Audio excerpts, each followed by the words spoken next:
بسم الله الرحمن الرحيم نحمد ونصلي على رسوله الكريم أما بعد فأعوذ بالله من الشيطان الرجيم بسم الله الرحمن الرحيم شهر رمضان الذي أنزل فيه القرآن هدى للناس وبينات من الهدى والفرقان وقال الله تبارك وتعالى في موضع آخر يا أيها الذين آمنوا كتب عليكم الصيام كما كتب على الذين من قبلكم لعلكم تتقون. میرے محترم دوستوں اور بزرگوں، اللہ تبارک و تعالیٰ نے یہ جو بابرکت مہینہ ہمیں عطا فرمایا ہے، اس کی ایک اہم عبادت روزہ ہے، جس میں انسان کھانے پینے اور جماع سے رکا رہتا ہے غروب آفتاب تک۔ دراصل اس روزے کا مقصد کیا ہے؟ جب ہم اس کو قرآنی آیات کے دائرے میں رہ کر اور قرآنی آیات کی روشنی میں تلاش کرتے ہیں تو دو باتیں پتہ چلتی ہیں۔ سب سے پہلی بات یہ ہے کہ اللہ تبارک و تعالیٰ نے روزہ جو فرض کیا ہے، اس کا اہم مقصد یہ ہے کہ انسان کے اندر تقوی پیدا ہو۔ اب تقوی کہتے کسے ہیں؟ تقوی ہم یہ تو نام بہت زیادہ سنتے ہیں، لیکن اس کو آسان مثال سے سمجھیں کہ یہ کہتے کسے ہیں۔ رمضان المبارک کا مہینہ ہے، ایسے میں ایک عام آدمی، ان پڑھ آدمی جو بالکل نہ دینی اعتبار سے پڑھا ہے نہ دنیاوی اعتبار سے پڑھا ہے، ایسا شخص ہے، اس کو آپ بلائیں اور آپ کہیں کہ سخت تپش ہے، سخت گرمی ہے، تم جاؤ ایک کام کرو، فلاں کمرے میں جاؤ اور جا کر کے ٹھنڈا پانی لو اور پی لو، تو وہ کیا کہے گا کہ میں نہیں پیوں گا۔ کیوں؟ کیونکہ اللہ تبارک و تعالیٰ مجھے دیکھ رہا ہے۔ دراصل یہی کیفیت انسان کے اندر پیدا ہو جائے، یہی ہے تقوی، کہ اللہ تبارک و تعالیٰ کا ڈر اور خوف ایسا پیدا ہو جائے کہ اسے ہر جگہ بند کمروں میں اور اپنے انفرادی اعمال میں، اجتماعی اعمال میں، غرض ہر جگہ اللہ تبارک و تعالیٰ دیکھ رہے ہیں، اس کا استحضار پیدا ہو۔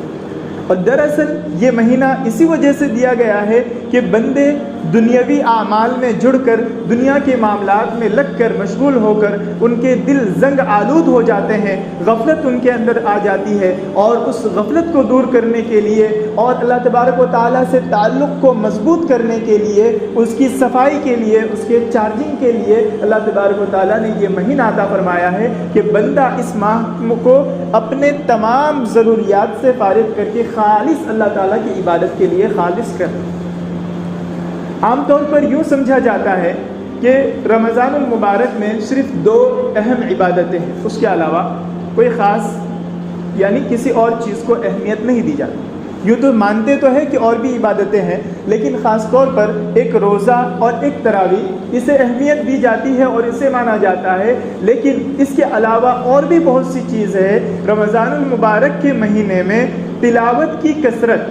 یہ بھی حضور اقدس صلی اللہ علیہ وسلم کے معمولات میں ہمیں ملتے ہیں، لہذا قرآن کریم کا رمضان المبارک سے ایک اہم رشتہ ہے۔ حضور اقدس صلی اللہ علیہ وسلم خود رمضان المبارک میں قرآن کریم کا دور فرمایا کرتے تھے حضرت جبرائیل علیہ السلام کے ساتھ۔ اسی طرح رمضان المبارک میں قرآن کریم کا بھی نزول ہوا، اور کتابوں میں علماء نے یہ لکھا ہے کہ جتنی بھی کتابیں نازل ہوئی ہیں دیگر انبیاء پر، تورات، زبور، انجیل، یہ تمام کے تمام رمضان المبارک کے مہینے میں ہی نازل ہوئی۔ اور جب قرآن کریم کا اس سے رشتہ ہے تو ایسی صورت میں ہمیں کثرت سے قرآن کریم کی تلاوت بھی کرنی چاہیے۔ اب ہم چلتے ہیں سلف کی طرف۔ جب سلف کی زندگیوں کو ٹٹولتے ہیں اور انہیں ہم دیکھتے ہیں تو ان سے بھی یہی چیز ملتی ہے کہ وہ بھی اپنے اوقات کو کثرت سے تلاوت میں مشغول رکھا کرتے ہیں، یہاں تک کہ امام ابو حنیفہ اور امام شافعی رحمۃ اللہ علیہ، جو کہ فقہ کے ائمہ اربعہ میں سے ہے، جن کے مقتدا اور پیشوا، جن کے ماننے والے لوگ پوری دنیا بھر میں پھیلے ہوئے ہیں، ان کے بارے میں آتا ہے کہ صبح اور شام میں ایک ایک قرآن ختم کرتے ہیں۔ اب ہم خود اپنی زندگی کا جائزہ لیں کہ ابھی تقریباً آدھا رمضان گزر چکا، اب تک ہمارے کتنے قرآن ختم ہوئے، اب تک ہمارا کتنا وقت عبادت میں گزرا۔ اگر ہمارا عبادت میں وقت گزرا ہے اور اللہ کا شکر ہے کہ ہم نے کئی سارے قرآن ختم کیے، اپنے اوقات کو وصول کیا ہے، تو اللہ کا شکر ادا کریں اور مزید پڑھنے کے لیے مزید آگے بڑھنے کی کوشش کریں۔ لیکن اگر نہیں ہوا ہے تو محاسبہ کر کے دل میں نادم ہو، شرمندہ ہو کہ یا اللہ جو آدھے رمضان المبارک جو کا مہینہ جو گزرا یہ ہمارا غفلت میں گزرا، کہیں ایسا نہ ہو کہ جو مابقی ایام رہ گئے وہ بھی غفلت میں گزر جائے اور یوں ہماری مغفرت ہونے سے رہ جائے۔ کیونکہ رمضان المبارک کے مہینے کے بارے میں یوں آیا ہے کہ حضرت جبرائیل علیہ السلام نے آمین کہی اور حضور اقدس صلی اللہ علیہ وسلم نے جو ہے حضرت جبرائیل علیہ السلام نے دعائیہ کلمات کہے اور حضرت حضور اقدس صلی اللہ علیہ وسلم نے آمین کہا، تو گویا وہ ایک بد دعا تھی جس پر کہ رمضان المبارک کا مہینہ کسی کو ملے اور وہ اس قابل نہ ہو، وہ اپنی مغفرت نہ کرا لے، ایسا شخص ہلاک و برباد ہو جائے، تو اس بد دعا کے ہم مستحق نہ ہوں۔ تو ایک اہم چیز تھی تلاوت، اور دوسری اہم چیز ہے کثرت نوافل، کثرت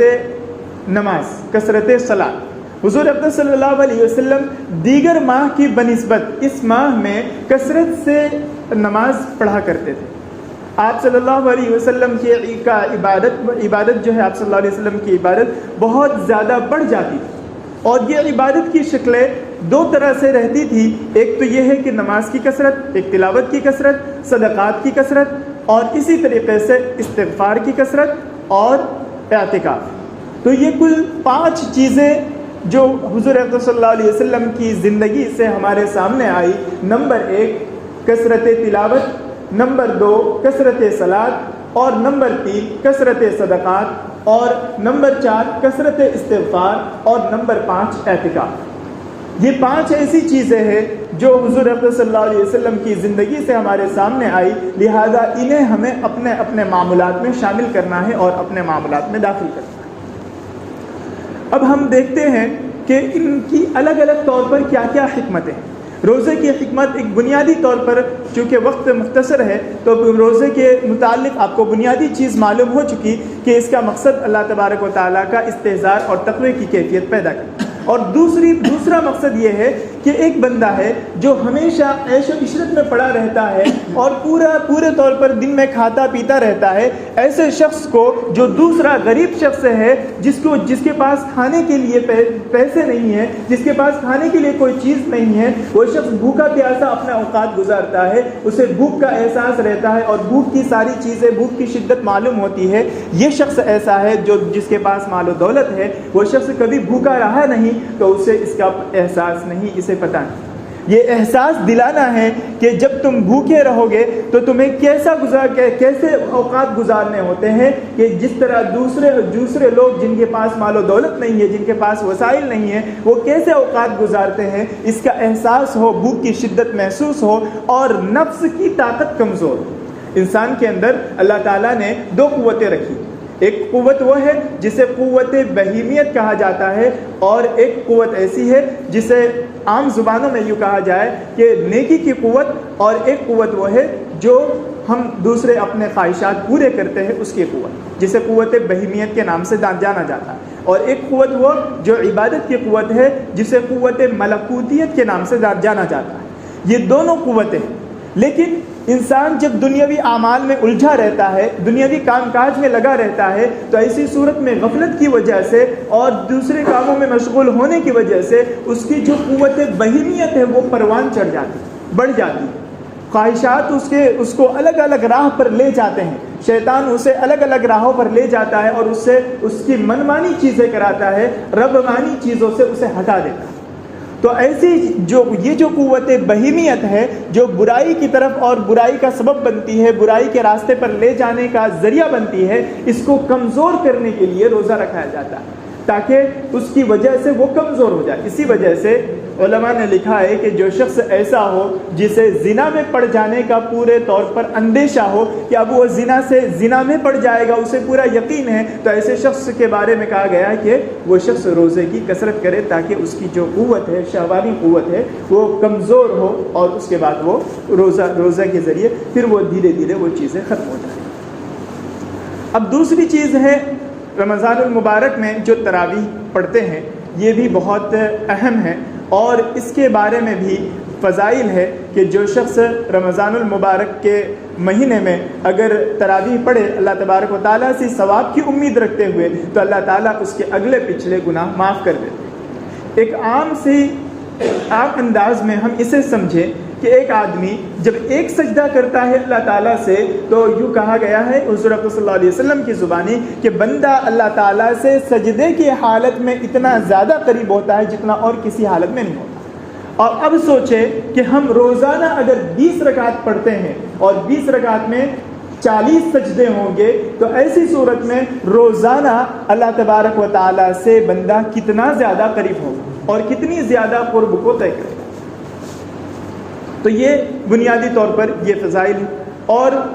جو رہی بات صلاۃ اور صدقات کی تو آپ یہ پہلے آپ بھی سن چکے ہیں اور آپ کو بہت ہی زیادہ اچھی طرح معلوم ہے کہ اس ماہ میں اگر کوئی خرچ کرے تو اس کا ثواب کئی گنا بڑھ جاتا ہے، اسی طرح کوئی عبادت کرے تو اس کی نیکیاں کئی گنا بڑھ جاتی ہے، 70 گنا سے لے کر کے جتنا اخلاص ہو اس کے اعتبار سے اور بڑھوتری ہوتی رہتی ہے۔ لہذا اگر ہم نماز بھی پڑھیں گے، نوافل کا اہتمام کریں گے تو فرض کے برابر بھی ثواب ملے گا، اسی طریقے سے اور دیگر عبادتیں کریں گے، صدقات دیں گے تو اللہ تعالیٰ 1 روپے کے بدلے میں کئی گنا بڑھا کر کے ثواب دیں گے۔ یہاں پر ایک چیز اور شامل کر لیں، وہ چیز یہ ہے کہ آپ اپنے مالوں کی زکوٰۃ ادا کریں۔ کثرت صدقات کے پہلو میں اس میں ایک چیز اور شامل کر لیں کہ آپ اپنے تمام مالوں کا جوڑ کر کے اس کی زکوٰۃ دیں۔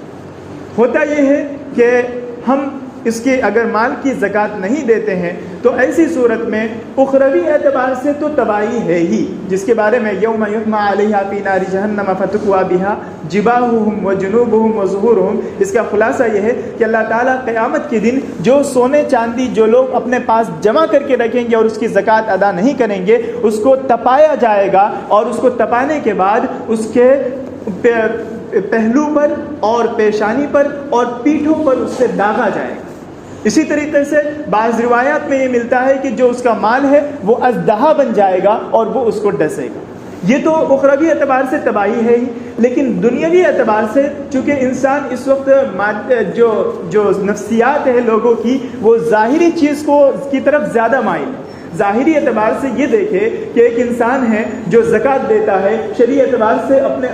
مال کو جوڑ کر کے زکوٰۃ دیتا ہے، اس کا مال پورے طور پر محفوظ ہو جاتا ہے۔ کس طرح محفوظ ہو جاتا ہے؟ نہ ہی کوئی آفت آتی ہے، نہ ہی کوئی مصیبت آتی، نہ ہی کوئی ایسی چیز آتی ہے جس کی وجہ سے وہ سارا کا سارا مال ہلاک ہو جائے۔ ہاں اگر کسی پر کوئی آ جائے مصیبت اور وہ زکوٰۃ ادا کرتا بھی ہو تو وہ اس سے مستثنا، اللہ تعالیٰ آزمائش کے لیے دیتے ہیں۔ اب ایسا نہ سمجھے کہ ہر ایک پر اس کو قیاس کر لیں، لیکن اللہ تبارک و تعالیٰ کی طرف سے اس کے مال کی حفاظت رہتی ہے۔ اور چونکہ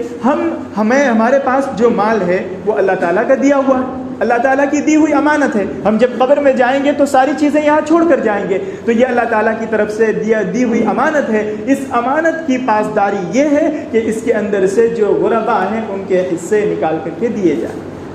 موجودہ دور میں اس وقت زبردستی وصول کیے جانے والے 5% GST تو دے دیتے ہیں، لیکن 2.5% جو شرعی اعتبار سے زکوٰۃ ہے وہ ادا نہیں کرواتے۔ یہ بہت ہی زیادہ افسوسناک پہلو ہے۔ بہرحال تو زکوٰۃ ادا کرنی چاہیے اپنے تمام مالوں کو جوڑ کر۔ اس سلسلے میں ایک غلط فہمی یہ ہے کہ جن کے پاس نصاب ہے مکمل، ایک نصاب مکمل ہے، وہ یہ سمجھتے ہیں کہ ایک نصاب اگر مکمل نہ ہو، تھوڑے تھوڑے کئی نصاب ہو تو ان پر زکوٰۃ لازم نہیں ہے، بلکہ یہ سمجھے یہاں پر یہ مسئلہ ہے، صحیح مسئلہ، کہ اگر کسی کے پاس ایک نصاب 52.5 تولہ چاندی کے مالیت کے بقدر اگر کوئی بھی نصاب کئی نصاب ملا کر کے ہو جائے تب بھی اس پر زکوٰۃ لازم ہے اور اس کی ادا کرنا ضروری ہے۔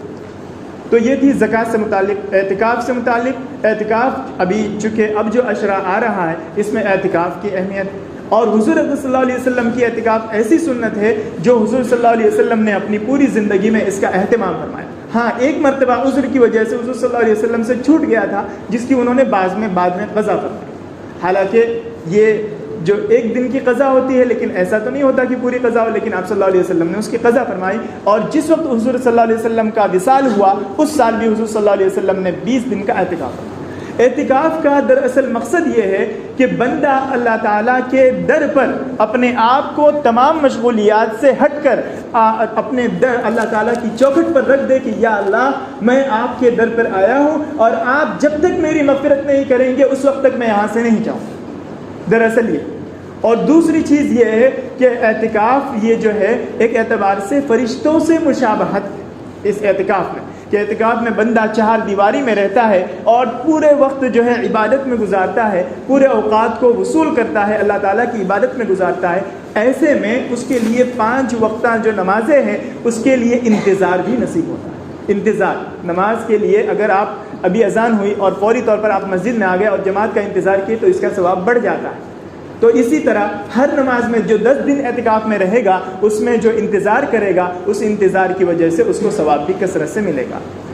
اور اعتکاف کے بارے میں بعض احادیث میں یہ بھی ہے کہ اس کو 2 حج اور 2 عمروں کا ثواب ملتا ہے، گرچہ یہ روایت ضعیف ہے لیکن اعمال کے باب میں یہ سب کے سب جو ہے مانی جاتی ہے اور علماء نے اس سے استدلال کرتے ہیں۔ بہرحال، اور علامہ شاہ عبد العزیز محدث دہلوی رحمۃ اللہ علیہ نے ایک اہم بات لکھی ہے، اس کے بعد میں اپنی بات ختم کروں گا۔ شیخ شاہ عبد العزیز محدث دہلوی رحمۃ اللہ علیہ نے ایک بات یہ لکھی ہے کہ انسان اپنے دنیاوی مشغولیت میں رہ کر ذہنی تناؤ کا شکار ہو جاتا ہے۔ آپ الگ الگ پروفیشنل سے ہیں، الگ الگ آپ کا پیشہ ہے، آپ پڑھانے میں، آپ کاروبار میں ہیں، آپ انجینئر ہیں، الگ الگ پیشوں سے منسلک ہے۔ بس اوقات ایسا ہوتا ہے کہ کام کاج کا بوجھ ہوتا ہے جس کی وجہ سے دماغ جو ہے کام کرنا بند کر دیتا ہے، وقتی طور پر ڈپریشن کا شکار ہو جاتا ہے، جسے انسان کا کہا جاتا ہے کہ فلاں ڈپریشن میں چلا گیا۔ تو ایسے ذہنی سکون اور قلبی سکون کے لیے شاہ عبد العزیز محدث دہلوی رحمۃ اللہ علیہ نے فرمایا ہے کہ یہ ایک مجرب نسخہ ہے کہ انسان اپنے آپ کو اعتکاف میں رکھے، اعتکاف میں 10 دن میں بیٹھے تو اللہ تعالیٰ اس کو قلبی سکون اور ذہنی سکون ذہنی سکون عطا فرماتے ہیں، جس کی وجہ سے وہ آدمی ایک دم پورے طور پر فریش ہو جاتا ہے اور پورے طور پر اس کا ذہن خالی ہو جاتا ہے۔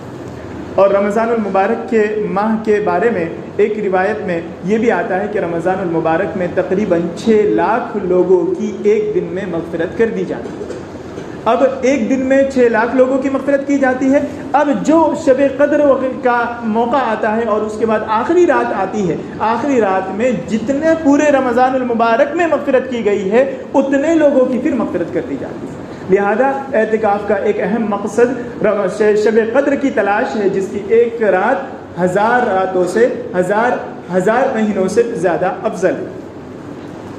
تو بہرحال یہ پانچ اعمال تھے جن کی پابندی حضور اقدس صلی اللہ علیہ وسلم نے کی، اور ان کی زندگی سے ہمیں یہ سبق ملتا ہے، چونکہ ہمارے لیے حضور اقدس صلی اللہ علیہ وسلم کی زندگی نمونہ ہے اور ہمارے لیے دستور حیات قرآن مجید ہے، جس کی روشنی میں اور حضور اقدس صلی اللہ علیہ وسلم کی تعلیمات کی روشنی میں ہم اپنے اوقات کو گزارتے ہیں۔ لہذا ان تعلیمات کی روشنی میں ہمیں یہ 5 چیزیں ملتی ہے جن کو اگر گزار کر کے رمضان المبارک کے مہینے کو اگر ہم وصول کریں تو ایسی صورت میں ہمارا رمضان المبارک صحیح طور پر گزرے گا۔ اور علماء نے یہ بھی فرمایا ہے کہ جس کا رمضان صحیح گزرا اس کا پورا سال صحیح گزرے گا، گویا اس کا اثر پورے سال پر رہے گا۔